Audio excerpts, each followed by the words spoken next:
गंगा केसि कलापिकेषु विमिला सौम्या कला शेखरे भाले तत्तिलकायतेऽग्निनिकरं नेत्रं तृतीयं शुभम् कंठे भूषणनांगतो विषधरः भस्मांगरागो मुखे गौरी यस्य हृदि स्थिता तमु शिवं वन्दे अर्धनारीश्वरम् नारायणं नमस्कृत्य नरं चैव नरोत्तमं देवीं सरस्वतीं व्यासं ततो जयमुदीरये। आइए आगे कुछ चर्चा हो उससे पहले हम 2 मिनट भगवान नाम का संकीर्तन करें। अपने मन और वाणी को पवित्र करने के लिए अपने आप को भगवान के श्री चरणों में समर्पित करें। तदनंतर भगवान की जैसी कृपा होगी उस क्रम में आपके समक्ष अपने शब्दों को परोसने का प्रयत्न करूंगा। श्री राम जय जय राम, श्री राम जय जय राम, श्री राम जय जय राम, श्री राम जय जय राम। शरण शरण दया के धाम, शरण दया के राम, मुझे भरोसा तेरा राम, मुझे भरोसा तेरा राम। कौशल्या के प्यारे राम, कौशल्या के प्यारे राम, दशरथ राज दुलारे राम, दशरथ राज दुलारे राम। श्री राम जय जय राम, श्री राम जय जय राम। बोलिए वृंदावन बिहारी लाल की जय।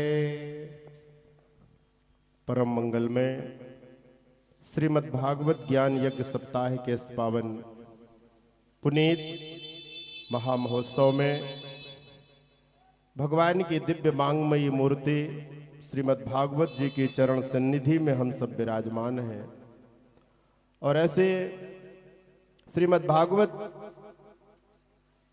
जी की शब्द ब्रह्ममयी साधना को अपने हृदय में हृदयंगम करते हुए और अपनी वाणी की अजस्र धारा से हम सबको जीवन के पथ पर भक्ति कैसे प्राप्त हो ऐसी उस वाणी से धन्य करते हुए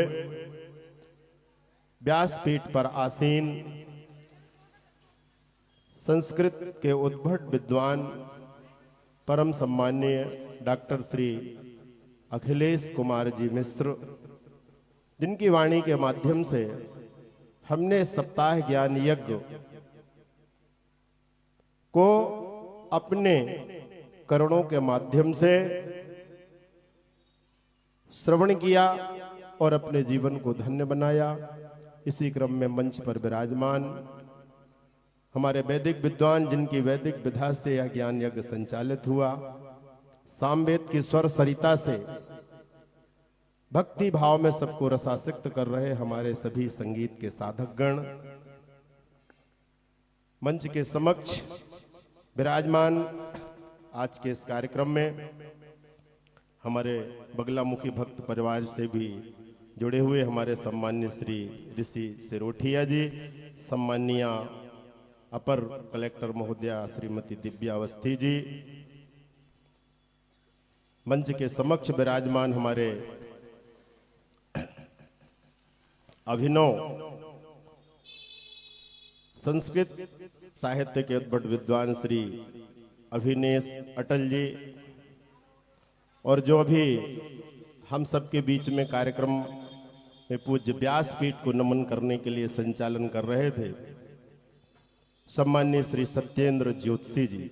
मैंने पूछा कि क्या ज्योतिषी जी हैं, क्योंकि एक हमारे बाल सखा हैं श्री विवेक रंजन शुक्ला, वो कभी कभी चर्चा करते थे कि हमारे जीजा जी हैं। आज आपका दर्शन हुआ, क्योंकि अभी मार्च के महीने में उनकी मौसी जी के परिवार में मैंने भागवत कथा की थी। ऐसे ही सम्माननीय सभी भक्तजन, भक्तिमती माताओं बहनों, हम सब बड़े सौभाग्यशाली हैं कि हमारे जीवन में हमें कथा मिल जाए, और कथा मिल गई तो कथा सुनाने वाला सही मिल जाए। सज्जनों, थोड़ा सा कड़वा सच है, वर्तमान में कथाओं का क्रम वृद्धि की ओर है, लेकिन कथाओं का जो सार है वो ह्रास की ओर है। कथा जिस तरह से समाज में जाना चाहिए और कथाओं के जो रहस्य हैं वो हमें मालूम होना चाहिए, उनसे हमारी दूरी होती जा रही है। परंतु जब आप सबने हमारे सुहृद श्री अखिलेश मिश्र जी का चयन किया, तो निश्चित रूप से आप सबने भागवत की ही कथा सुनी होगी, क्योंकि मैं आपको बहुत समय से मेरा परिचय है और आपने मेरा परिचय भी कराया। वो परिचय में तो बहुत आगे तक बोल दिया, मैं वैसा नहीं हूं। ये आपका स्नेह है कि आपकी दृष्टि में मेरा सम्मान है, मैं आपकी उस भावना को प्रणाम करता हूं। सज्जनों, भागवत में आया है कि जन्मांतरे भवेत पुण्यम तदा भागवतम लभेत। जब जन्म जन्मांतरों का पुण्य उदय होता है, तब हमें श्रीमद् भागवत कथा सुनने का सौभाग्य प्राप्त होता है।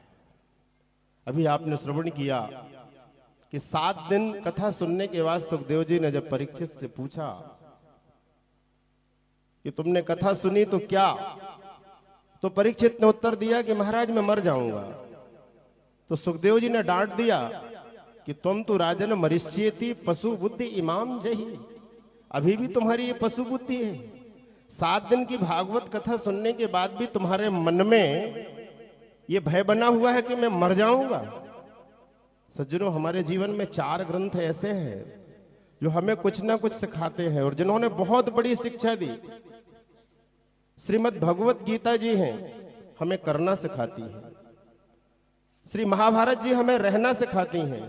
श्री रामायण जी हमें जीना सिखाती हैं और श्रीमद् भागवत जी हमें मरना सिखाती हैं कि हमें मरना कैसे चाहिए जीवन में। और सारे ग्रंथ पढ़ लें आप, परीक्षित ही एक ऐसा व्यक्ति है कि जिसने मृत्यु का भी, आज की भाषा में कह दें कि वेलकम किया, स्वागत किया। मृत्यु से घबराया नहीं और अपनी मृत्यु को मंगलमय बनाने के लिए एक सच्चे सदगुरु की खोज में गंगा के तट पर पहुंच गए और वहां सुखदेव जी महाराज मिल गए, जिन्होंने व्यासपीठ पर आसीन होकर के परीक्षित जी महाराज को कथा सुनाई। सज्जनों, व्यासपीठ पर आसीन होने वाला व्यक्ति कोई साधारण व्यक्ति नहीं होता। व्यासपीठ पर आसीन होने वाला साक्षात भगवान का स्वरूप होता है। ये मैं नहीं कह रहा सज्जनों, ये श्रीमद् भागवत में आया है। श्रीमद् भागवत जी को वेद व्यास जी ने लिखा और जब सुखदेव जी का आगमन हुआ तो वेद व्यास जी ये भी लिख सकते थे कि मेरे पुत्र का आगमन हो गया, कोई दोष नहीं होता, क्योंकि उनके पुत्र है सुखदेव जी।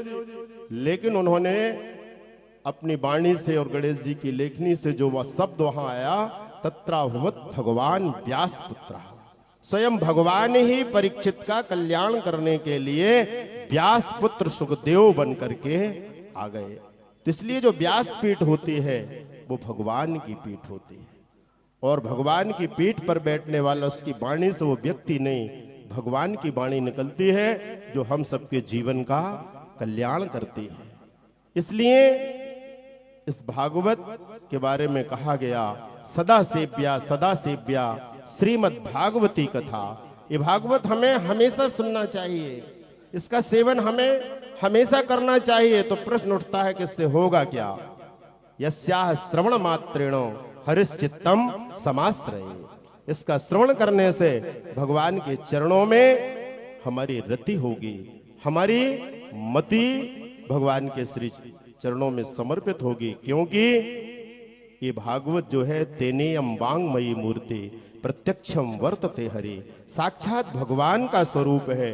और इस भागवत में क्या है? वेदोपनिषदाम साराज जाता भागवती कथा। वेद और उपनिषदों का सार इस श्रीमद् भागवत में समाहित है। आप सबने 7 दिन की इस ज्ञान गंगा में गोते लगाते हुए भगवान के विविध भक्तों के माध्यम से भगवान के स्वरूप को जाना और भगवान के माध्यम से भक्तों की महिमा को जाना कि भगवान अपने भक्त का कल्याण करने के लिए किस तरह से व्यापक हो जाते हैं और किस तरह से छोटे हो जाते हैं। अखिल ब्रह्मांड को धारण करने वाले भगवान श्री कृष्ण जो एक बार यशोदा की गोद में आते हैं तो दूसरी बार त्रिविक्रम भी बन जाते हैं। ऐसे भगवान के चरित्र है जिनके बारे में कहा कि विश्व की मोहमयी ममता के अनंत स्वरूप दिखा गया कान्हा। कभी प्रेमी बना, कभी सारथी बना, कभी गुरु ज्ञान बता गया कान्हा। रूप विराट धरा तो धरा कि ब्रह्मांड के रूप में छा गया कान्हा, और अति लघु रूप धरा तो धरा कि यशोदा की गोद में आ गया कान्हा। ऐसे अनंत लीलाधारी भगवान पुरुषोत्तम के चरित्र आप सबने परम श्रद्धेय श्री अखिलेश जी मिश्र की वाणी से श्रवण किया।